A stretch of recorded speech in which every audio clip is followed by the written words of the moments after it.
নমস্কাৰ মই ঋতুস্মিন শৰ্মা যি সকল ছাত্ৰ ছাত্ৰীয়ে পৰীক্ষা বেচাৰা নাছিল সেই সকল ছাত্ৰ ছাত্ৰীৰ বাবে কিছু আশাৰ ৰেঙনি আহিছে কিয়নো প্ৰথমবাৰলৈ মুখ্যমন্ত্ৰী হিমন্ত বিশ্ব শৰ্মাৰ মুখত পৰীক্ষা নেপাতিবও পাৰো জাতীয় শব্দ শুনিবলৈ পোৱা গৈছে যদিহে ছাত্ৰ ছাত্ৰীৰ জীৱনৰ ৰিস্ক থাকে তেন্তে পৰীক্ষা অসম চৰকাৰে নেপাতে হে আনুষ্ঠানিকভাৱে ঘোষণা কৰিছে কিন্তু তাৰ বাবে চৰ্ত দিছে যে 1 জুলাইত যদি পজিটিভিটি ৰেট 2% ওপৰত থাকে তেতিয়া অসমত পৰীক্ষা বাতিল হ'ব প্ৰথমবাৰলৈ পৰীক্ষা নাপাতো আৰু বাতিল শব্দ শুনা গৈছে মুখ্যমন্ত্ৰী গৰাকীৰ মুখত প্ৰথমবাৰলৈ মুখ্যমন্ত্ৰীৰ মুখত পৰীক্ষা বাতিলৰ সম্ভাৱনাৰ কথা শুনিবলৈ পোৱা গৈছে শিক্ষাৰ্থীৰ জীৱনৰ ৰিস্ক লৈ পৰীক্ষা নাপাতো বুলি প্ৰকাশ কৰিছে মুখ্যমন্ত্ৰী গৰাকীয়ে পজিটিভিটি ৰেট 1 জুলাইত 2% তলত থাকিব লাগিব তেতিয়াহে পৰীক্ষা হ'ব যদি 2% ওপৰত থাকে তেন্তে পৰীক্ষা বাতিল হ'ব এয়া মুখ্যমন্ত্ৰী ঘোষণা তেনে ক্ষেত্ৰত শিক্ষকসকলে মূল্যায়ন কৰি উত্তীৰ্ণ কৰাব বিদ্যালয়ৰ শিক্ষকসকলে ছাত্ৰ ছাত্ৰী ইভালুৱেশ্যন কৰিব যদি পজিটিভিটি ৰেট 2%তকৈ কম হয় তেতিয়াহে পৰীক্ষা অনুষ্ঠিত হ'ব আৰু 2%তকৈ পজিটিভিটি ৰেট যদি কমি যায় তেন্তে 15 জুলাইৰ পৰা 20 জুলাইৰ ভিতৰত পৰীক্ষা পাতিব চৰকাৰে মেট্ৰিক আৰু এইচএছ হিমন্ত বিশ্ব শৰ্মাৰ সেই মন্তব্য প্ৰথমতে আমি আপোনালোকক শুনাই লৈছো তাৰ পিছত আমি দেখুৱাম যে অহা 1 জুলাই তাৰিখলৈকে পজিটিভিটি ৰেট 2%তকৈ তলত অহাৰ সম্ভাৱনা আছে নে নাই প্ৰথমতে হিমন্ত বিশ্ব শৰ্মাৰ মন্তব্য শুনাই লৈছো কিন্তু যদি 1 তাৰিখে পজিটিভিটি 2 নহয় তেতিয়াহলে পৰীক্ষা একেবাৰে ক্যান্সেল হৈ যাব so we are not going to tech risk আমি ছাত্ৰ ছাত্ৰী জীৱনক লৈ আমি ৰিস্ক নলওঁ কিন্তু যদি পৰীক্ষা পাতিব পৰা অৱস্থাত আছো তেতিয়াহলে আমি পৰীক্ষা পাতিব লাগিব পৰীক্ষাৰ প্ৰশ্ন কাকত খুব ইজি বুলি মই নকওঁ অবজেক্টিভ টাইপ হ'ব আৰু খুব স্ট্ৰেইট হ'ব কোনোবা লৰা 100ৰ ভিতৰত 100 পাবও পাৰিব তেনেকুৱা ধৰণৰ থাকিব যদি অবজেক্টিভত থাকে আৰু কোভিড নিয়ম মানি আমি পৰীক্ষা জুলাই মাহৰ মাস সপ্তাহত অনুষ্ঠিত কৰিম প্ৰভাইডেড তাত যদি পজিটিভিটি মাস্ট বি বিলো 2% যদি 2ৰ ওপৰত থাকে তেতিয়াহলে আমি স্কুলত ইভালুৱেশ্যন কৰিব দিব লাগিব যদি 15 জুলাইলৈকে সাপোজ 15-16 জুলাই কাউন্সিলে ডিক্লেয়াৰ কৰিলে পৰীক্ষা কিন্তু আমি 1 তাৰিখে দেখিলো যে নহয় পজিটিভিটি 3% তেতিয়া ডেফিনেটলি আমি ষ্টুডেন্টৰ লাইফ ৰিস্কত ল'ব নোৱাৰো সো কাউন্সিলে কালি পৰহি পৰীক্ষাৰ দিন দিব বা তাত ৰাইডাৰ থাকিব যে positivity by then must be below 2% যদি পজিটিভিটি 2ৰ ওপৰত থাকে তেতিয়াহলে শিক্ষকসকলে স্কুলতে ইভালুৱেশ্যন কৰি লৰা ছোৱালী আগবঢ়াই দিব সো এতিয়া লৰা ছোৱালীয়ে পঢ়ি থাকিব লাগে 15 জুলাইত পৰীক্ষা হ'ব বুলি কিন্তু যদি আমি তেওঁলোকৰ দেউতাক আমি তেওঁলোকৰ অভিভাৱক যদি 1 জুলাইত আমি অ্যাসেসমেন্ট কৰিম যদি 2%ৰ তলত পজিটিভিটি না যায় তেতিয়ালে জীৱনৰ ৰিস্ক লৈ লাভ নাই আমি পৰীক্ষা ক্যান্সেল কৰি স্কুল ইভালুৱেশ্যনৰ ওপৰত আমি তেওঁলোকক পাছ কৰাম কেনেকৈ হ'ব কি হ'ব আসলে ষ্ট্ৰাকচাৰ এইটোলৈ কোনো চিন্তা কৰিবলগীয়া নাই শিক্ষা মন্ত্ৰী ডাঙৰীয়াই সংবাদমেল কৰি কালি পৰহি আপোনালোকক ক'ব তিনটা কথা আজি দিনত আমি বুজি ল'ব লাগিব যে 15 জুলাইৰ পৰা 20 জুলাইৰ ভিতৰত পৰীক্ষা হ'ব এদিন বা দুদিনৰ পৰীক্ষা হ'ব ছোৱালীয়ে বেলেগ কৈ দিব লৰাই বেলেগ কৈ দিব যাতে social distance will be maintain কিন্তু যদি 1 তাৰিখে পজিটিভিটি 2 নহয় তেতিয়াহলে পৰীক্ষা একেবাৰে ক্যান্সেল হৈ যাব so we are not going to tech risk আমি ছাত্ৰ ছাত্ৰী জীৱনক লৈ আমি ৰিস্ক নলওঁ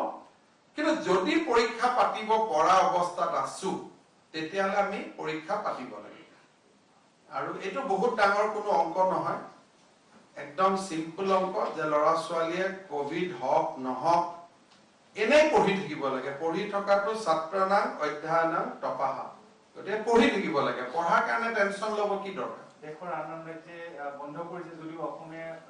আন ৰাজ্যই কোভিড লকডাউন কৰি নিয়ন্ত্ৰণ কৰিছে, আমি লকডাউন নকৰাকৈ নিয়ন্ত্ৰণ কৰিছো। আন ৰাজ্যৰ তুলনাত আমি যদি কৰবাত ভাল কাম কৰিব পাৰো, আমি কিয় ভাল কাম কৰিব নালাগে? ইয়াৰ বাবে আপোনাক ধন্যবাদ দিলোঁ। কথাটো কৈছো, কিন্তু যদি নোৱাৰো 1 তাৰিখে আমি এবান্ডন কৰি দিম। যদি 1 জুলাইৰ ভিতৰত 2% তলত পজিটিভিটি নাহে, আমি তেতিয়া ৰিস্ক নলওঁ, তেতিয়া আমি পৰীক্ষা নাপাতো। কিন্তু যদি কোভিডো নাই, পজিটিভিটিও নাই, আমি কিয় পৰীক্ষা নাপাতিম? গতিকে ইটি যে অলপ লাকো থাকিব। পৰীক্ষা দিব নোখোজাখিনি ল'ৰা যদি লাক ভাল, তেতিয়াহ'লে 1 তাৰিখলৈকে 2%ৰ তলত নানামিব, পৰীক্ষা কেনচেল হৈ যাব। দিয়া খোজাৰ দিব খোজাখিনিৰ যদি লাক ভাল, পজিটিভিটি 2 তলত নামি আহিব। গতিকে কিন্তু হলে 15 পৰা 20 জুলাইৰ ভিতৰত হ'ব, তাতকৈ আৰু পিছত নহয়।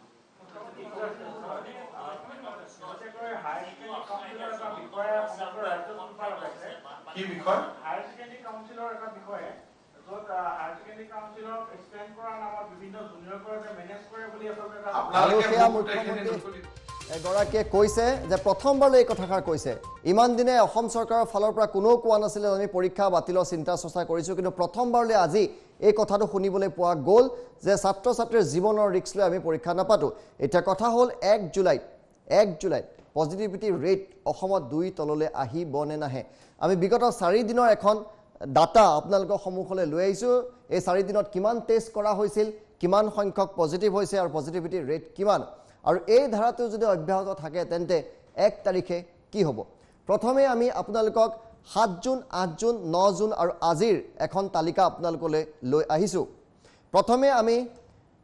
7 জুনলৈ আহিছোঁ। 7 জুনত 1,24,316 জনক টেষ্ট কৰা হৈছিল, কোভিড টেষ্ট কৰা হৈছিল। তাৰ ভিতৰত 3,804 গৰাকী পজিটিভ হৈছিল, অৰ্থাৎ পজিটিভিটি ৰেট আছিল 3.06%। 8 জুনত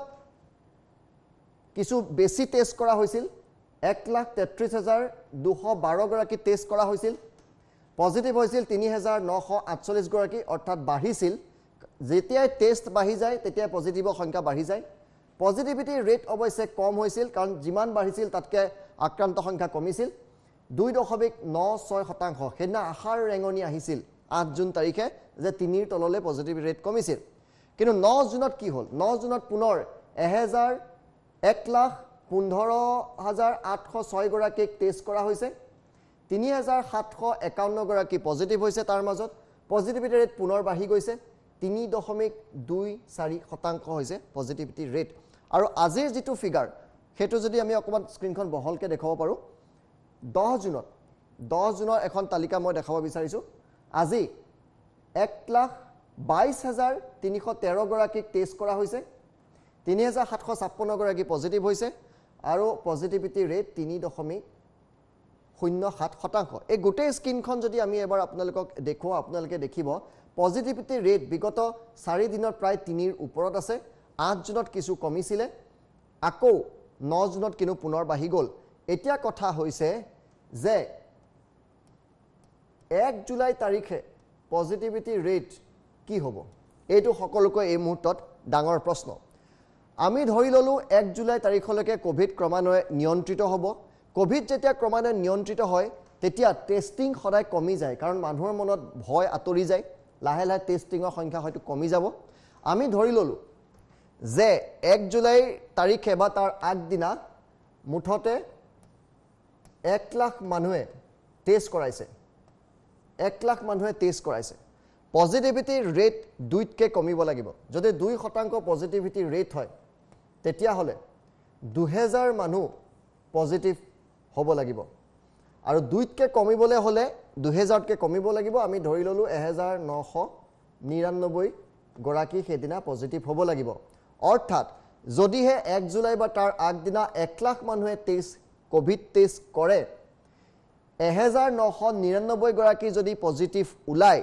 তাতকৈ যদি বাঢ়ি নাযায়, তেতিয়াহ'লে পৰীক্ষা হ'ব। যদি 1 জুলাই তাৰিখে 1 লাখ মানুহে টেষ্ট কৰে আৰু 2000তকৈ যদি বেছি পজিটিভ হয়, তেতিয়াহ'লে পজিটিভিটি ৰেট 2তকৈ বেছি হ'ব, পৰীক্ষা নহয়। কিন্তু এতিয়া আমাৰ যিখন টেলি আছে 3,800, 3,900, 3,700, 3,700, প্ৰতিদিনেই এইটো সংখ্যা আমাৰ আছে এই সংখ্যাটো কমি কমি গৈ 2000ৰ তললৈ আহিব লাগিব তেতিয়াহে পৰীক্ষা বাতিল হ'ব এতিয়া যিসকলে পৰীক্ষা বাতিল হোৱাটো বিচাৰিছে তেওঁলোকে আশা মনে প্ৰাণে কামনা কৰিব এই সংখ্যাটো যাতে 2000তকৈ বাঢ়ি থাকে আৰু যিসকলে পৰীক্ষা কম হোৱাটো বিচাৰিছে তেওঁলোকে এই সংখ্যাটো কমাটো বিচাৰিব ধৰি ললো পজিটিভিটি ৰেট 2%তকৈ কমিছে আৰু 1 জুলাই যেহেতু কোভিড নিয়ন্ত্ৰিত হ'ব বুলি ধাৰণা কৰা হৈছে এই টেষ্ট কৰা মানুহৰ সংখ্যাও কমি যাব যেটা ভয় কমি যাব মানুহে টেষ্ট কৰিবলৈ কমি যায় ধৰি ললো কেদিনা 50,000 মানুহে টেষ্ট কৰিছে ইয়াৰ 2% যদি পজিটিভিটি ৰেট ধৰো তেন্তে 1000 মানুহ 1000 লোক আক্ৰান্ত হ'ব লাগিব 1000তকৈ বেছি মানুহ যদি আক্ৰান্ত হয় পৰীক্ষা তেতিয়া হলে নহব 50000 যদি টেষ্ট হয় 1 লাখ টেষ্ট হলে 2000 50000 টেষ্ট হলে 1000 গতিকে গুটেই এতিয়া পাৰমুটেশন কম্বিনেশনৰ ওপৰত পৰীক্ষা হ'ব নহব নিৰ্ভৰ কৰিছে কিন্তু যিসকলে ইমান দিনে পৰীক্ষা বাতিল হোৱাটো বিচাৰি আছিল তেওঁলোকৰ মনত কিবা এটা আশাৰ ৰেঙনি আজি এই কাৰণে আহিব যে প্ৰথমবাৰলৈ মুখ্যমন্ত্ৰী গৰাকী ইমান দিনে আমি শিক্ষামন্ত্ৰীৰ সৈতে কথা পাতিছো মুখ্যমন্ত্ৰী গৰাকীৰ সৈতে কথা পাতিছো পৰীক্ষা অসমত হ'বই বুলি কৈ থকা হৈছিল কিন্তু প্ৰথমবাৰলৈ কৈছে ছাত্ৰ ছাত্ৰীৰ জীৱনৰ ৰিস্ক লৈ যদিহে পজিটিভিটি ৰেট 2তকৈ নকমে তেন্তে হয়তো পৰীক্ষা বাতিল হ'ব এতিয়া আমাৰ ওপৰত নিৰ্ভৰ কৰিব আমি যদি কোভিড প্ৰটকল ভালদৰে মানি চলো নীতি নিয়ম যদি ভালকৈ মানি চলো কোভিড নিয়ন্ত্ৰিত হ'ব আৰু পৰীক্ষা হোৱাটো জৰুৰী কিন্তু আমি প্ৰথমবাৰ কৈ আছো ছাত্ৰ ছাত্ৰীৰ জীৱনৰ যদি ৰিস্ক থাকে তেতিয়াহলে পৰীক্ষা বাতিল হ'ব লাগে প্ৰধানমন্ত্ৰী মোদী ডাঙৰীয়াও কৈছে যে ছাত্ৰ ছাত্ৰীৰ স্বাস্থ্য আৰু সুৰক্ষা আমি আটমোষ্ট গুৰুত্ব দিছো এই মুহূৰ্তত সেই খবৰটো আমি পুনৰবাৰ জনাইছো প্ৰথমবাৰলৈ মুখ্যমন্ত্ৰীৰ মুখত পৰীক্ষা বাতিলৰ সম্ভাৱনাৰ কথা প্ৰথমবাৰলৈ মুখ্যমন্ত্ৰী হিমন্ত বিশ্ব শৰ্মাৰ মুখত শুনিবলৈ পোৱা গৈছে শিক্ষাৰ্থীৰ জীৱনৰ ৰিস্ক লৈ পৰীক্ষা তেওঁ নাপাতো বুলি কৈছে আমি সেই মন্তব্য আপোনালোকক পুনৰ এবাৰ শুনাম পজিটিভিটি ৰেট 1 জুলাই 2%ৰ তলত থাকিব লাগিব যদি 1 লাখ মানুহে টেষ্ট কৰে 2000তকৈ তল হ'ব লাগিব আক্ৰান্ত সংখ্যা যদি 2%ৰ ওপৰত থাকে পজিটিভিটি ৰেট তেন্তে পৰীক্ষা বাতিল হ'ব মেট্ৰিক আৰু এইচএছ অসমত তেনে ক্ষেত্ৰত শিক্ষকসকলে মূল্যায়ন কৰি উত্তীৰ্ণ কৰাব ছাত্ৰ ছাত্ৰীসকলক হিমন্ত বিশ্ব শৰ্মাৰ মন্তব্য আমি পুনৰবাৰ আপোনালোকক শুনাইছো কাউন্সিলে কালি কিন্তু যদি 1 তাৰিখে পজিটিভিটি 2 নহয় তেতিয়াহলে পৰীক্ষা একেবাৰে ক্যান্সেল হৈ যাব so we are not going to tech risk আমি ছাত্ৰ ছাত্ৰীৰ জীৱনক লৈ আমি ৰিস্ক নলওঁ কিন্তু যদি পৰীক্ষা পাতিব পৰা অৱস্থাত আছো তেতিয়াহলে আমি পৰীক্ষা পাতিব লাগে পৰীক্ষাৰ প্ৰশ্ন কাকত খুব ইজি বুলি মই নকওঁ অবজেক্টিভ টাইপ হ'ব আৰু খুব ষ্ট্ৰেইট হ'ব কোনোবা লৰা 100ৰ ভিতৰত 100 পাবও পাৰিব তেনেকুৱা ধৰণৰ থাকিব যদি অবজেক্টিভত থাকে আৰু কোভিড নিয়ম মানি আমি পৰীক্ষা জুলাই মাহৰ মাহ সপ্তাহত অনুষ্ঠিত কৰিম প্ৰভাইডেড তাত যদি পজিটিভিটি মাষ্ট বি বিলো 2% যদি 2ৰ ওপৰত থাকে তেতিয়াহলে আমি স্কুলক ইভালুৱেচন কৰিব দিব লাগিব যদি 15 জুলাইলৈকে সাপোজ 15-16 জুলাই কাউন্সিলে ডিক্লেয়াৰ কৰিলে পৰীক্ষা কিন্তু আমি 1 তাৰিখে দেখিলো যে নহয় পজিটিভিটি 3% তেতিয়া ডেফিনেটলি আমি ষ্টুডেন্টৰ লাইফ ৰিস্কত ল'ব নোৱাৰো সো কাউন্সিলে কালি পৰহি পৰীক্ষাৰ দিন দিব বা তাত ৰাইডাৰ থাকিব যে positivity by then must be below 2% যদি পজিটিভিটি 2ৰ ওপৰত থাকে তেতিয়াহলে শিক্ষকসকলে স্কুলতে ইভালুৱেচন কৰি লৰা ছোৱালী আগবঢ়াই দিব সো এতিয়া লৰা ছোৱালীয়ে পঢ়ি থাকিব লাগে 15 জুলাইত পৰীক্ষা হ'ব বুলি কিন্তু যদি আমি তেওঁলোকৰ দেউতাক আমি তেওঁলোকৰ অভিভাৱক যদি 1 জুলাইত আমি অ্যাসেসমেন্ট কৰিম যদি 2%ৰ তলত পজিটিভিটি না যায় তেতিয়ালে জীৱনৰ ৰিস্ক লৈ লাভ নাই আমি পৰীক্ষা ক্যান্সেল কৰি স্কুল ইভালুৱেচনৰ ওপৰত আমি তেওঁলোকক পাছ কৰিম কেনেকৈ হ'ব কি হ'ব আসলে ষ্টাফ এইটোলৈ কোনো চিন্তা কৰিবলগীয়া নাই শিক্ষা মন্ত্ৰী ডাঙৰীয়াই সংবাদমেল কৰি কালি পৰহি আপোনালোকক ক'ব তিনটা কথা আজি দিনত আমি বুজি ল'ব লাগিব যে 15 জুলাইৰ পৰা 20 জুলাইৰ ভিতৰত পৰীক্ষা হ'ব এদিন বা দুদিনৰ পৰীক্ষা হ'ব ছোৱালীয়ে বেলেগ কৈ দিব লৰাই বেলেগ কৈ দিব যাতে social distance will be maintain কিন্তু যদি 1 তাৰিখে পজিটিভিটি 2 নহয় তেতিয়াহলে পৰীক্ষা একেবাৰে ক্যান্সেল হৈ যাব so we are not going to take risk আমি ছাত্র ছাত্রী জীবনক লৈ আমি রিস্ক নলও কিন্তু যদি পৰীক্ষা পাতিব পৰা অৱস্থাত আছো তেতিয়াহলে আমি পৰীক্ষা পাতিব লাগে আৰু এটো বহুত ডাঙৰ কোনো অংক নহয় একদম সিম্পল অংক যে লৰা ছোৱালীয়ে কোভিড হক নহক এনে পঢ়ি থাকিব লাগে পঢ়ি থকাটো ছাত্ৰনাং অধ্যয়নাং তপাহা গতিকে পঢ়ি থাকিব লাগে পঢ়াৰ কাৰণে টেনচন ল'ব কি দৰকাৰ দেশৰ আন ৰাজ্যে বন্ধ কৰিছে যদিও অসমে আন ৰাজ্যই কোভিড লকডাউন কৰি নিয়ন্ত্ৰণ কৰিছে আমি লকডাউন নকৰাকৈ নিয়ন্ত্ৰণ কৰিছো আন ৰাজ্যৰ তুলনাত আমি যদি কৰবাত ভাল কাম কৰিব পাৰো আমি কিয় ভাল কাম কৰিব নালাগে ইয়াৰ বাবে আপোনাক ধন্যবাদ কথাটো কৈছো কিন্তু যদি নোৱাৰো 1 তাৰিখে আমি আবান্ডন কৰি দিম যদি 1 জুলাই ভিতৰত 2% তলত পজিটিভিটি নাহে আমি তেতিয়া ৰিস্ক নলওঁ তেতিয়া আমি পৰীক্ষা নাপাতো কিন্তু যদি কোভিডো নাই পজিটিভিটিও নাই আমি কিয় পৰীক্ষা নাপাতিম গতিকে ইটি যে অলপ লাকো থাকিব পৰীক্ষা দিব নোখোজা খিনি লৰা যদি লাক ভাল তেতিয়াহলে 1 তাৰিখলৈকে 2% তলত নানামিব পৰীক্ষা ক্যান্সেল হৈ যাব